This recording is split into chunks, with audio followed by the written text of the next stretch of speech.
ఒక పక్కన మరి కొడుకు చాలా బాగున్నాడు మాట. ఈవిడికి పుట్టిన కొడుక ఎవడన్నా తెలియదు కానీ is very very happy. Is minting money. Gold mine లాంటి ఒక పెద్ద మంచి క్వారీ అది. ఓకేనా? క్వారీ అంటే బ్లాక్ మెటల్ మంచి వాల్యుబుల్ మెటల్ అయి ఉంటుంది. దాని మీద సంపాదించేస్తున్నాడు. యాక్చువల్గా ఇతను ఎవరికి ఓటాదారుడు? గవర్నమెంట్కి ఓటాదారుడు. గవర్నమెంట్ అంటే పొలిటీషియన్స్కి. సింపుల్గా ఇక్కడి వరకు తెలిసింది ఆ హోమ్ మినిస్టర్ అడిగిన కదా ఇంక ఇన్వెస్టిగేషన్లో రకరకాల చేతులు మారతాయి. ఇప్పుడు ఇన్వెస్టిగేషన్లో ఎవడైతే సిట్టింగ్ గవర్నమెంట్ ఉన్నాడో వాళ్ళకి ఫరగా వచ్చాడు చేస్తారు.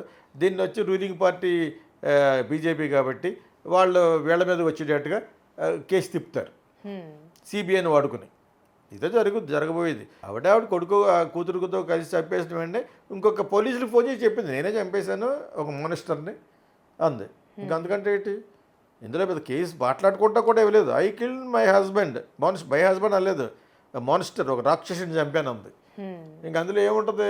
ఆ చుట్టుపక్కల ఉన్న వాళ్ళు కూడా ఈ చెప్తారు ఈ పెద్ద బుద్ధిరీడు ఒక 1000 ఎకరాలు ఉంది. తర్వాత అందులో వాళ్ళు మినవాళ్ళు వేయరు, సీఎం ఇన్వాల్వ్ లేదు, ఎక్స్ సీఎం ఇన్వాల్వ్ వేయడు, లేకపోతే ఆ మినిస్టర్ ఇన్వాల్వ్ వేయడం అన్నీ బయటపడతాయి. బయటపడిన దాన్ని రూలింగ్ పార్టీకి సంబంధించిన వాళ్ళు ఎవరన్నా ఉంటే మటుకు నొక్కేస్తారు. కాంగ్రెస్ కాబట్టి ఇక్కడ కాంగ్రెస్ లాగా నొక్కేస్తారు. నొక్కిన దాన్ని బయటకు పెడతా ఉంటారు బీజేపీ వాళ్ళు కదా. ఈ కరెక్ట్గా ఏం జరిగింది చెప్పాలంటే ఉప ముఖ్యమంత్రి శివకుమార్ గారిని అడిగి చెప్తాడు. ఆయన ఎందుకు చెప్తాడు మనకి? చెప్పాలంటే ఆయన చెప్తాడు. Is a very important person in that Karnataka కాబట్టి.